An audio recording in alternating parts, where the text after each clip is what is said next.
The dawn began to break. Mary pried her eyes open, swollen, still throbbing in the aftermath of yesterday's tears.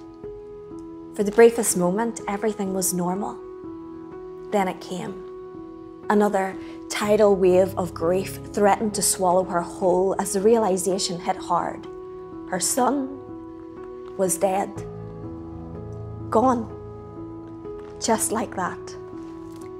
And here she was left without him. Air still in her lungs and a heart that refused to stop beating, though broken in a million pieces. How could she bear it? How could she bear to occupy this space tethered so tightly to a world filled up with pain? And how can we? How can we bear it? How can we bear to occupy this space tethered so tightly to a world so filled up with pain?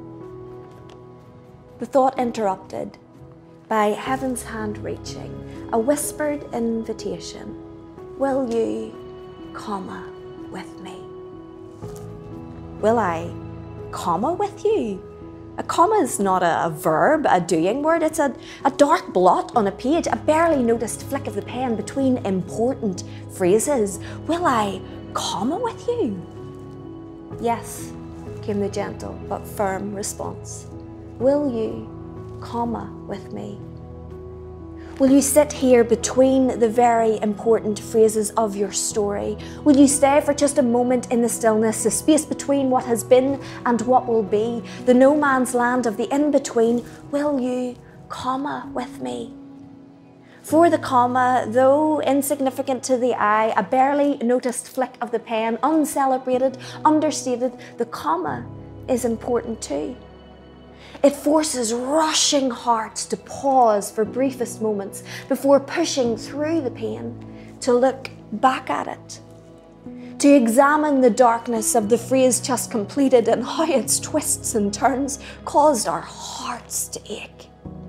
The comma ensures we stop long enough to make even just a little sense of the dark valley endured. So will you, comma, with me? Will you trust me to sit with you, face towards the pain, to feel it, to see it, to know that I am with you in the feeling and the seeing? Will you, comma, with me? My weary heart, exhausted from the journey, reluctantly sits down as I let the pain and death of yesterday wash over my soul. After a while, heaven's hand reaches, the whispered invitation returns. Will you, comma, with me? Will I, comma, with you? What more could you want from me, dear friend? I didn't rush through the pain. I sat with you, looked back at the phrase in my story that injured me so dearly. Will I, comma, with you? What more could that mean? The comma is not a full stop, came the wise reply. The comma is a clever little thing, slowing you, holding you in place just long enough for you to fully acknowledge the phrase that has been, before propelling you headlong into the phrase yet to be. It's not a full stop because your story is not over. I have written words of hope and joy that you have yet to read, dear friend.